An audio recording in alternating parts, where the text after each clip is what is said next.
Happy fall. Welcome back to Starring Jessica with Melissa. And Amanda.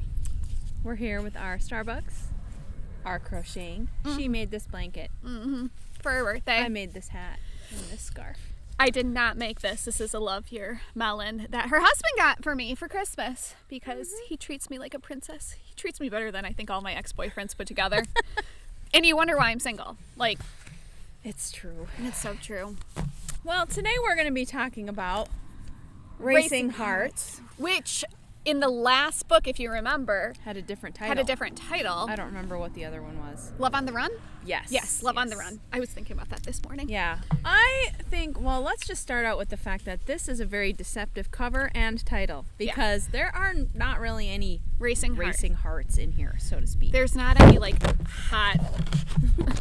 Sorry. It's a little bit windy. We're at Melissa's house. As you can tell, this is definitely not my backyard. Next to a cornfield. Yes, and we've thought it was going to be very appropriate. It's a little bit chilly, but that just means we get to talk faster and we get to sip on our very basic drinks. We're also trying to beat the rain, so this could be an interesting episode. We may have to stop it halfway through to run the computer. Yes. There might be two parts to this. Yeah. Oh, here we go. Or is that just wind? It's just wind. Okay. So we apologize in advance if it's hard to, hear us. I guess we'll find out how the wind affects the microphone. Yes. So yeah, the cover. So really the cover, the title, and the picture. Yeah. Very inaccurate.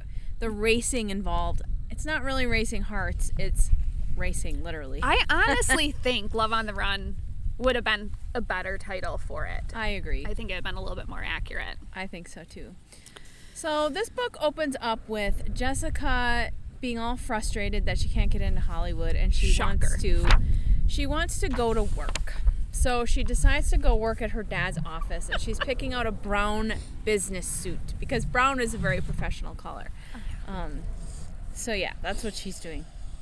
And meanwhile, at school, people are preparing for the BART, which is you run a mile and you get a scholarship to go to college. So I guess that's a pretty sweet deal, actually, if you're really fast. It really is. And want to know something funny? Like when I was looking at this, I did not finish my notes. Oh. So this will be interesting of seeing how much I can remember. I have my very random notes. We do get introduced to Aaron Dallas, who does become a Sweet Valley High important character later on. He does. Like, I remember that name. Yep. He becomes important later on. So Jessica goes to the law office, and Jessica's not really the main story in this book at all. It's actually Roger who is the main character, I would say. And Liz and Jessica are just kind of hanging out in the background, so to speak. Kind of pushing some drama forward with Roger's story. Because that does come into play, the fact that Jessica is working at her dad's office. Yes. And she thinks she's going to be like this hotshot lawyer, just like on, is it Hill Street Blues? Yes. I wrote that down. And she is, in fact, just drowning in paperwork. Yeah. So. Which it's like, I'm pretty sure, like we both have lawyers in our families. That's realistic. That I think it's pretty realistic. So, yeah, that's all you do is a lot of paperwork and a lot of research. But, of course, Jessica thinks it's just like on the TV. Yep. And I love her delusions because when she announced it, I just knew it was coming. I'm like, oh, this is going to be funny. So really, she was just like in a back room pushing papers because what else can you do at a law office when you're 16? But she's like trying to convince Liz that she's very serious about her career. And Liz is like, okay, sure. And then Jessica gets all offended. And it's the typical banter between them. But then it kind of fizzles out. There's really no drama between Jessica and Elizabeth in this book. No, there isn't. And the only thing that keeps Jess at the office working for her dad is the hottie Dennis Crichton. Spoiler alert, he's 15. But she thinks he's like a college student. She thinks or he's something. A college student, yeah. And so that was just like the most poetic justice. And doesn't that seem very common for them? Like, yeah, I was going to say that happened in Malibu Summer. Yeah, with Lila.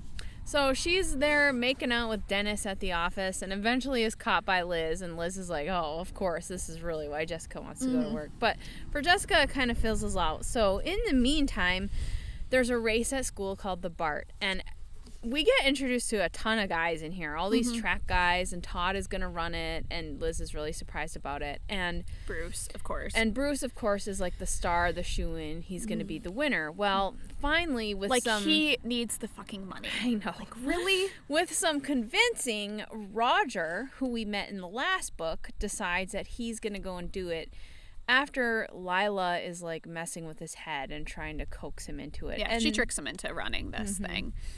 But then, like, Liz knows he can run, and so she tells him to also do that. So Liz is there rooting for him, even though Todd is in it.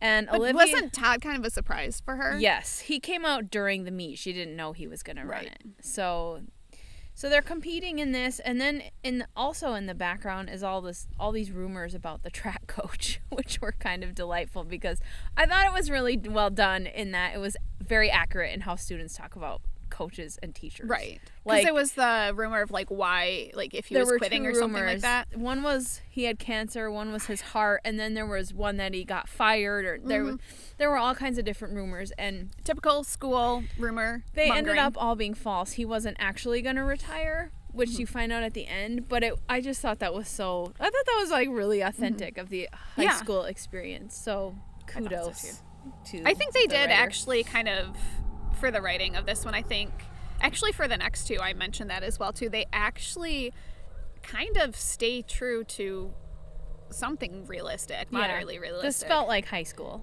to me.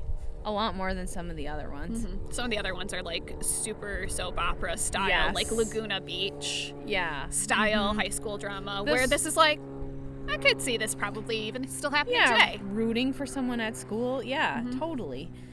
And then, I did want to point out that the biggest account at Ned Wakefield's law firm is a perfume account, which I thought was really interesting because it made me like wonder what kind of law Ned Wakefield was in. Right. Are you in advertising? Are you in patents? Yeah. Or like, or like my chemicals. Or just civil law for, I mean, my sister-in-law represents companies for just making sure that they are abiding by contract law. So it could be something as simple as that. Yeah, so that was interesting. Maybe they are testing on animals. No. Like Ned would not. No. Ted. Yeah. Ted. Why Ted? Ted would go there, his alter ego. Ted is like the lawyer supporting animal testing. I'm imagining the teddy bear. Oh my god. Well, I was listening to the last book of Harry Potter, and it has Teddy Lupin, and I love Lupin. He's my favorite. That's why you said Ted then. Yeah. Okay, so we do get a preview for Annie Whitman's slut shaming in this book, which is in the next book. I remember this very vividly from like when I was a kid for some reason. Of just like Annie. how they're like, we'll get into it with the next book, but I was just rereading it as I was taking the notes for the next one so I could give you the next book, and I'm like, so we're definitely going to have a trigger warning. It's label it's on going that to be one, like power play. Yes, it is, because you're dealing with a lot of the same serious issues, but I think, and they did it very accurately though too. Oh, which is, I think, probably the most triggering thing about it is, except for the very end. Even starting in here, I was like, this is like what happens. Yeah.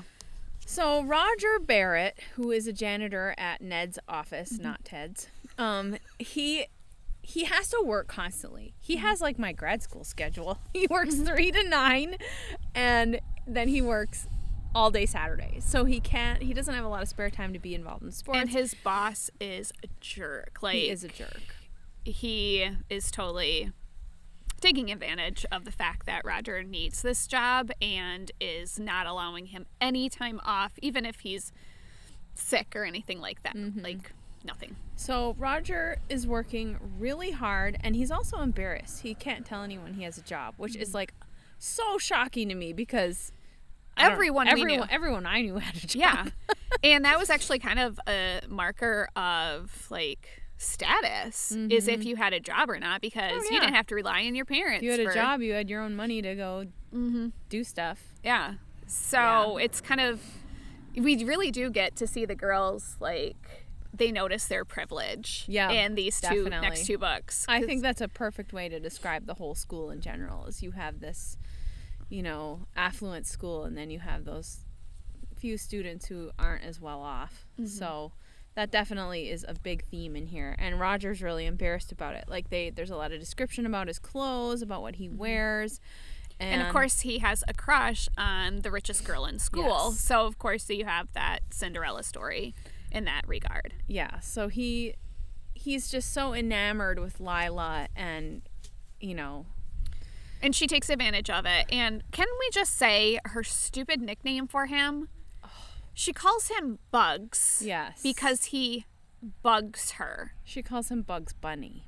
Like, yes. Honey, that's not a good one. No, not a good nickname. So it's not even funny or clever or even actually all that mean. I mean, I could have come up with it's meaner. Really, yeah, we know. True story. Yeah, we'd probably get banned from YouTube if you started whipping out your nicknames. Yeah, we would have. So we're going to avoid that. So we have the running meet. And I have to say, the running descriptions were very accurate in here, because Bruce starts out too fast and he fizzles out at the end. Shocker. And Roger is consistent the whole time. And has a good pace. He has a good pace, and he pulls ahead at the end because he's not tired. I mean, granted, it's only a mile, but the same principles apply. Yes. So Roger wins. Everyone's amazed. He's shot into high school stardom. I actually want to read this paragraph because I thought it was really actually quite sweet. On page 59, this is Roger's perspective. Feeling a bit like a little boy with a new Christmas present, Roger walked out into the deserted hallway and entered the first bathroom he could find. Shedding his faded fatigues and ragged t-shirt, he tried on the new sweats. They couldn't have fit any better if they had been custom made, and with the bright red Sweet Valley High emblem, he truly felt like a winner. He ached to savor the feeling as long as he could. Yep. So he's getting like all this free stuff. He's getting free warm-ups and sweats and stuff he needs and doesn't have. Right. And he's like actually appreciates this, where if Bruce got it, he wouldn't want to wear it because it may mess with his tennis whites. I actually mentioned this, I think, in the last book, but in this one, there's a little bit of talk. Now, way down the line, we find out Roger and Bruce are related to each other. Oh, but really? Yes, but there's some, I think they're cousins. This is way down the line. But in here, there's a scene on page 64. Roger is thinking about his mother, who had a heart ailment that forced her to retire from her assembly line job at one of the Patman factories. So that is like some foreshadowing for many books down the line. But that is, so there's connections between Roger and Bruce that are starting to already make their way. Already this early, book 9. And then we also, because he's thrust into the stardom, that Lila is now starting to pay attention to him. And who is in the background with Roger? Is that Olivia? Olivia, yes. We love Olivia. Olivia, we should do Olivia's story after Wrong Kind of Girl. Yeah, that would be good. I'll take it home and read it really quickly, and maybe this will get me back into reading. I might have 2 of that one. Ooh. I don't remember. Well, we'll look at your collection in the office. I'll go figure it out. I think is moderately still organized. I had to tear it apart when I was looking for something. I know. I may have to go back and just take care of it. But that makes me happy, and you don't mind. Anyway, I have to go to Goodwill, so I'm going to be going through my books. Not my Sweet Valley ones, I'm like, of course. You're not giving those away, because if you did, you're passing them along to me. No, not those ones. My point was I'll be spending some time with my bookshelf. Anyway, so, yes, Olivia's in the background, all annoyed by Lila, of course. Because she knows Lila's only in it for the fact that right now, Roger's hot stuff, but... Yes. Hi, Ellen! Aww. Tried. He said we look very cute. So he's gonna love this part of this episode. He is.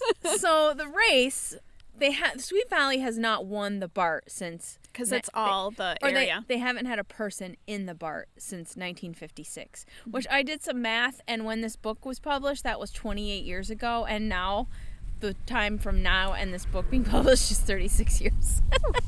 Wow, you really did some good math there. I did. Yes, you're welcome. welcome. A lot of research for this one. I did. Well, with the running, I had to, because Roger runs his mile, and he is at 4 minutes, 5.5 seconds. So I had to look up what Usain Bolt's fastest mile was. Yeah. Which is 3 minutes and 43 seconds. What? Like, that is so fast. Yeah. I can't even run a quarter mile that fast. Oh, well, maybe I could. Yeah. See, like, we do...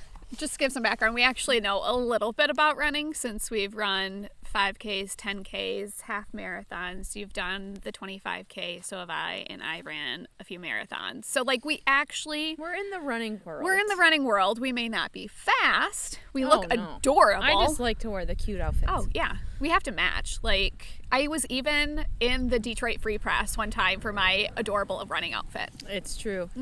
True story. So I'm only there for the clothes and the cardiovascular health, not the speed. Yeah. I love it when my students are like, Miss D, did you win? I'm like, you're so cute. Like, out of like 20,000 runners, I was maybe like 19,000.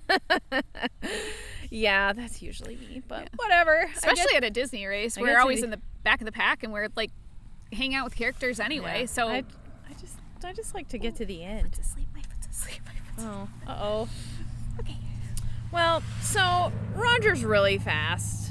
He's like Usain Bolt fast. Yes. Well, then I also made some other Roger connections. So Roger Barrett, it actually made me wonder if his name was a mix of Roger Waters from Pink Floyd and Syd Barrett from Pink Floyd, because Syd Barrett was like the founding member and Roger Waters was in the band. So I started thinking about that. And then Alan actually said, wait, what's this guy's name? I said Roger Barrett, and he said, oh, well, Roger Bannister broke the 4-minute mile at what did I thought I wrote it down. Oh, the record at school is 3:59. I think, Roger Bannister did it in like 3:59.4 or something. Yeah. So they're very close to each other, but the point is Roger Barrett can run as fast as Roger Bannister. And Roger Bannister was from England. So... And how long ago did he break the... That was in the 50s. It was in the 50s, which is why I was like, all these connections are going together. Yeah, they are really going together. So it made me wonder if this was, like, fresh in people's minds still. Like, he must have been... Because now you think of runners and you think of Usain Bolt right away. I do anyway. So... Or Meb. Yeah. Oh. Run like Meb. Who doesn't love him? In the Olympics, like, he was so inspiring because he had gastrointestinal issues. And these were at the Rio Olympics. And I remember, like, I recorded that. And I know some people would be like, why the hell are you recording that? It's almost shorter than, it is shorter than a full-length Bachelor feature. That's how fast these guys can run a freaking marathon. And he was, like, having to stop. Like, everyone was thinking he was going to be in, like, the top 3. And then you find out later that he had all these gastro issues and was feeling absolutely miserable, and he pushed through. So I'm like, run like Meb. So whenever I have like one of my pains or when my knee was acting up last year, I'm like, run like Meb.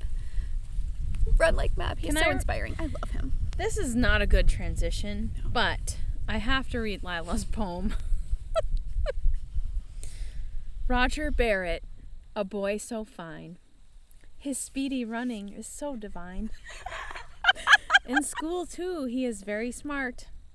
He'll walk away with the trophy at the BART. In everything, he operates at the highest stratum. We at Sweet Valley are so proud we have him. I'm so sure. This is almost as bad. What stratum in a poem? This is Not almost a high as schooler. This is almost as bad as the Bachelor poems from which season was it? Like there was like 5 seasons. Guys just loved. And Roger's like, Awkward. Okay. Because he's actually smart. Oh, and Olivia prevented that poem from being published. Well done, Olivia. Yes. Well played. Good job. For some reason, I have the previous page written down with the coach. But yeah, the poem was just too good. And so Lila, because of this and because of the coach, they want to honor the coach thinking that he has cancer or whatever. And so she's having this huge party. Was it before the race or after the race? I cannot remember. I can't remember either. And so she's trying to invite Roger, and he's totally resisting her. I think it was before the race. Because the big thing is he doesn't think he can run because he has to practice. Coach is like, you have to show up to practice.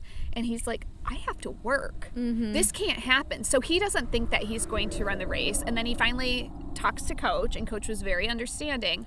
But then his boss schedules him. It's a Saturday, and he works on Saturdays. So it's really like he's going to have to say no because we know his boss is a jerk and isn't going to let him off. It's a real world problem that gets solved by the coach, actually. Yeah. The coach talks to Roger's boss, and they work it out, and then the boss comes... Didn't Ned help out with something? Yes. Ned was also involved. Of course. And so Ned was involved, and maybe Liz told him? Yeah, because Liz went there, and then to see what was going on with Jessica. Mm-hmm. And then it all kind of came together with all the adults. So this was like an actual problem that was solved in a normal way. Yeah. The real life way of, people communicating. And I get Roger's perspective. Anyone who's ever has had a job and has been not fond of their boss understands how it's scary to talk to them sometimes. And it's hard to ask them for like a favor, even if you're willing to work around it and say, hey, I can work. Mm-hmm. I can just show up late and work the full shift later. And if his mom isn't doing well, he just has all that pressure on him. Does Roger have parents? Yes, he must have. Is his mom alive? I don't know if I might be mixing people up. Yeah. But so anyway, the other thing that pissed me off about Lila is she finds out Roger is a janitor and calls him, "Oh, you're a cleaning boy." Like, someone has to clean up your shit? You think it just magically disappears? And honestly, if this was Desperate Housewives time, he would totally be hot stuff. Oh, exactly. He would be the shirtless cabana boy or whatever. Yeah. Cleaning, the pool boy. Yeah. There's no shame. I mean... So he keeps denying Lila with this, which is even great because then at the race, he wins, of course, and takes Olivia. And denies Lila, and I put in here, ha. Yes. And his boss comes around. So it's like all a big happy ending for Roger, who totally deserves that happy ending. Yeah. And Annie is in the background to transition into the next book. Because there's cheerleader tryouts, and Annie just really wants to be a cheerleader. Yes, but she has a reputation. Mm-hmm. So she's already being the talk of the locker room, which accelerated by Bruce Patman, of course. So, so Bruce is in there saying, "Oh, Annie's a good time," blah, blah, blah. Really? Yeah. Really, Bruce? Did you probably have to drug her in order for her to be a good time? Because that's the only time that... I know. Who would be dating Bruce? Barf. Okay. Pop culture? Yes. Do you have them? I have Bugs Bunny. Yep. Drano. Hill Street Blues, and Speedy Gonzales. Yeah, this is so totally 80s. Yes, although I couldn't live without Drano. Hey, I have long hair. Mm-hmm. And Hill Street Blues, my dad tapes that and watches it now. So, yes. That is so great. There wasn't really a Jessica versus Elizabeth in this. No, there wasn't. Really, and that's why I'm like, I really don't have anything. Now, Lila versus Olivia would win. Mm-hmm. I mean, Olivia was playing it cool in the background, being her fabulous self, while Lila was just being bitchy. Mm-hmm. So, and she has no reason to be otherwise. That's, she's a product of her environment. Mm-hmm. So. It's just like, why don't Lila and Bruce just get together? Just because it's like they both are on the same, but one has old money and one has newer money. Mm-hmm. So do we want to go through the guys? Yes. Of course. I didn't have a list, so we'll just have to again. Okay, well. Shall we do Bruce? Ready? Yeah. Bruce. Ice cold. Ice cold. And then my hands right now. No, that's why I'm sure they seem like it's worth it for the cute background. It is. Cheers. Cheers. I'm going to be like Phoebe when I go in. Like, my fingers are going to be stuck. Or Chandler when he plays the video game too many times. Oh, those geese are going in the wrong direction. Yeah, because they are not expecting. Go the other way. Wrong direction. Unless they're going to go get their geese friends because there's some over there. Oh, yeah. They're like, hey, what are you guys doing? They're kind of going. So. They're going in a weird direction. Yeah. Geese. Very thrilling stuff around here. So, Roger. Okay. Ready? Go. I love Roger. Torn. Because he is hardworking. He's like the guy that you know in a few years, he is going to be coming back. Because he won, he got the scholarship. So, he's off to get a great education. He's hardworking, so he's going to work for whatever he wants. He's going to be the one coming at their 10-year reunion looking, first of all, smoking freaking hot because he's still a runner. And he's probably like a marathoner by now and has probably been to the Olympics because he's like Usain Bolt fast. Mm-hmm. And, I know. I love how they were like, you could go to the Olympics. Well, obviously. Yeah. If you're running that fast without proper coaching, I mean, he's going to be taken up by Nike and heading off to Oregon. Like, that is just his trajectory. And he works hard for it, and he's sweet. And I'm like, if you're looking at that picture, he's kind of cute, too. So I know. He has Ellen's hair. That swooshy hair. He just, seems like a sweet... And I love how they have, the nerd glasses right there. And, I want to see him in those nerd glasses. Those are kind of hot. I also think Roger is very cute. Mm-hmm. I mean, he's no Todd or Ken, but... I know. He's right up there with Ken because he just has that... Yeah. I thought he could have been a little more direct with Lila, I guess, that's probably why he got one flame deducted. Ugh. But, yes, Team Roger. Mm-hmm. Roger's awesome. Can we do Ken Matthews? Always. 5! Yeah, he wasn't even in this book. I know, but we're just going to give him one. Dennis Crichton. Okay, ready? Oh, wait. Looking for the right one. Oh, this is hard. Okay. You can tell he's cute, and he's obviously hardworking too. He's a good kisser. Yeah, good kisser. He's working. I mean, he's 15. But he's 15, but I think that's what almost gets this is because he totally tricks Jessica, which I love. That's true. So he got a 3 for me. Mm-hmm. And then what about Ned? Should we give Ned? Yeah. Yeah. We could also do Coach Schultz. I don't even remember him all that well, but let's go with Ned and... I love Ned. I picture Ned as this power hottie. I don't know why. I'm just like... I don't know. Yeah. I'm all about Ned. Mm-hmm. Alan. Watch out. Watch out, Alan. Fictional Ned. Fictional Ned. Of course, I would totally be going for fictional Ted. Well, very, very fictional because he hasn't even been written in his story. Oh my gosh, I should do my own fanfic. Oh, that's going to be the next... Okay, you start that. We're going to put it on Amazon. Yeah. It'll be like a really short story. Yes. Sell it for 99 cents or Kindle Unlimited. Mm-hmm. Exactly. Hey, you never know who's going to see it. Clearly. Do you want to see fan fiction about Ted Wakefield? Let us know. Yeah. Please let us know. Oh my God, please write a short story. Then we could do a dramatic reading. It can be a special episode. I know. Maybe it'd be perfect for Halloween. Oh my God, it'd be so fun. Because of course it's going to be a short story super thriller. Don't kill off Ned. Well, I can't because obviously he shows up. But maybe he'll be there in Ned's deathbed or something like that and be whisper in his ear. Something creepy. Okay. There aren't really any other guys in here. No, there aren't. I mean, there's the whole track team, but they're not really in here that much. Nope. So it's really just Bruce. Yeah. And Roger. Bruce the douche. Mm-hmm. I'm pretty sure I wrote... Who's texting me? I bet it's from our book club. Mm-hmm. Is it? Yeah, it is. Is it? Yeah. Oh. Miss Chrissy. Hi, Chrissy. You just texted us. Is that Joey or Chandler? Let me see. Oh my God, it's Joey! We aren't going to show you the Joey text gift. message. No. But yeah, it's a Joey gift. So of course it's a surprise. It's a surprise.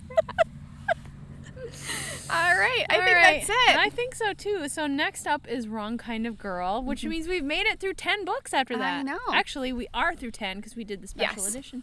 So we're moving along, and hopefully because she was gone last weekend. Mm-hmm. And so hopefully if we're around a little bit more, we can crank these out a little bit faster. Mm-hmm. Put a little bit of pressure on me to get back into reading. I was doing so good this summer, and then once the school year started, and it's such a mess for everyone. So as a teacher, I feel bad for parents. I feel bad for these kids. It's a mess. Feel bad for anyone who's actually in the schools. I do not feel bad for those making decisions because they are not actually in schools, but that is my political end to as she drinks, she's like, please finish talking. Wow, we're going to have some new rules here in the next 3 weeks. Now that the governor's executive order was unconstitutional, even though it keeps people safe. Yeah. So who knows? I may be back fully virtual because people around here don't want to be masked.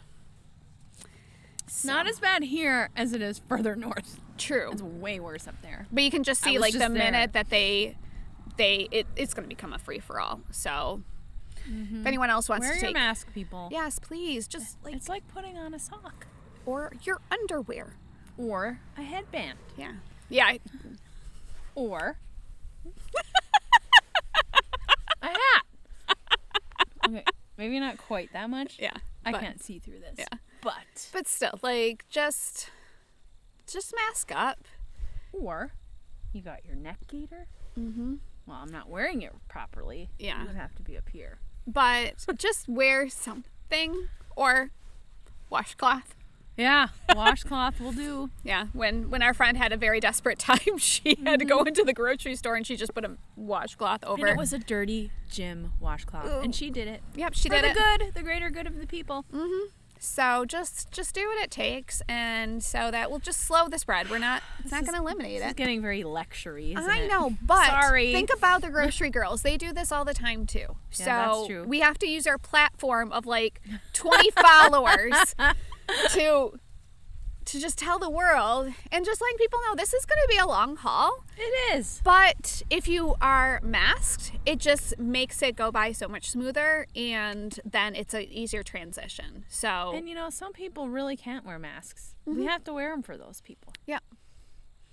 And so just mask up, be smart, try to keep your distance, but as long as you're masked and you're doing your absolute best, that's all we can ask for. And that's all we can ask of anyone else. Because are we perfect all the time? Sometimes, yes, but not all the time. Nobody can beat Ken Matthews. I know. Ken Matthews. Oh my gosh, we're going to do a Canva of this one. Ken Matthews tells you to mask up. Mm-hmm. He would totally be that person. He'd totally have a Sweet Valley High mask. Yes. Oh, I have some. Oh, we should make some. I have some of those white masks. You should design one and we can print them on Redbubble and wear them. Okay. We should get masks with our podcast logo. Mm-hmm. That'd be great. And then also just a Sweet Valley High. Just very simple. SVH. Yes. Yep. Gladiators. SVH Gladiators. Oh my gosh. Okay. And then it'll be like Christmas, like it was for Roger. Yes, it will be. All right. So, that got on that really note, weird. As I'm feeling very, very burpy. I'm so sorry. Mm-hmm. So, it's starting to sprinkle on the laptop, so we're going to go. Mm-hmm. And we will see you soon. Bye. Bye.